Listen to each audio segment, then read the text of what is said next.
Bem-vindos a este guia técnico sobre o Vitamix. Somos a Kelatos Informática, especialistas em reparação técnica. Recolhemos o teu equipamento ao domicílio, fazemos diagnóstico gratuito e enviamos orçamento antes de reparar. Sem chamadas, sem deslocações. Estamos localizados na Cal Joaquim Maria Lopes 26, Madrid.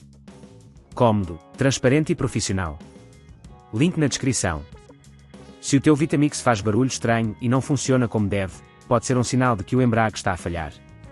Este problema pode ocorrer devido ao desgaste natural dos componentes ou à acumulação de resíduos.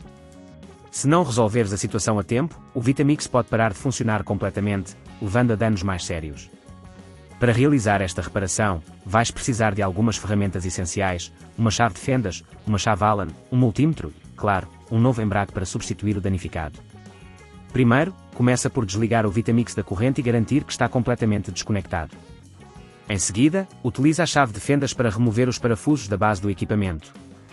Ao abrir o Vitamix, terás acesso ao motor e ao embreagem. O componente que provavelmente está a causar o barulho é o embreagem, que se encontra ligado ao motor. Para o localizar, verifica a área onde os cabos se conectam, pois é aí que o desgaste costuma ser mais evidente. Depois de identificares o embreagem, usa a chave Allen para retirar os parafusos que o fixam. Lembra-te de aplicar uma força moderada, pois os parafusos não devem estar excessivamente apertados. Ao remover o embreagem, presta atenção aos cabos que estão ligados a ele, desconecta-os com cuidado para não danificar outros componentes. Se neste ponto achares que é demasiado complexo, lembra-te que na Kelatos recolhemos o equipamento no teu domicílio e devolvemos-te reparado.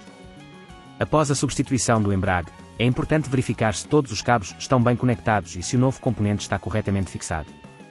Para fechar, coloca novamente a base do Vitamix, alinhando bem as peças e apertando os parafusos de forma equilibrada, sem exagerar na força. Uma vez montado, liga o Vitamix e faz um teste para garantir que já não faz barulho e que está a funcionar como deve. Para evitar que o problema volte a ocorrer, é aconselhável limpar regularmente o interior do equipamento e garantir que não há resíduos a obstruir o embreagem.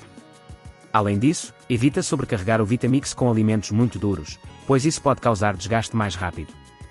Se não queres arriscar danificar o teu equipamento, na Kelatos recolhemos, reparamos e devolvemos ao teu domicílio em todo o Portugal continental. Link na descrição.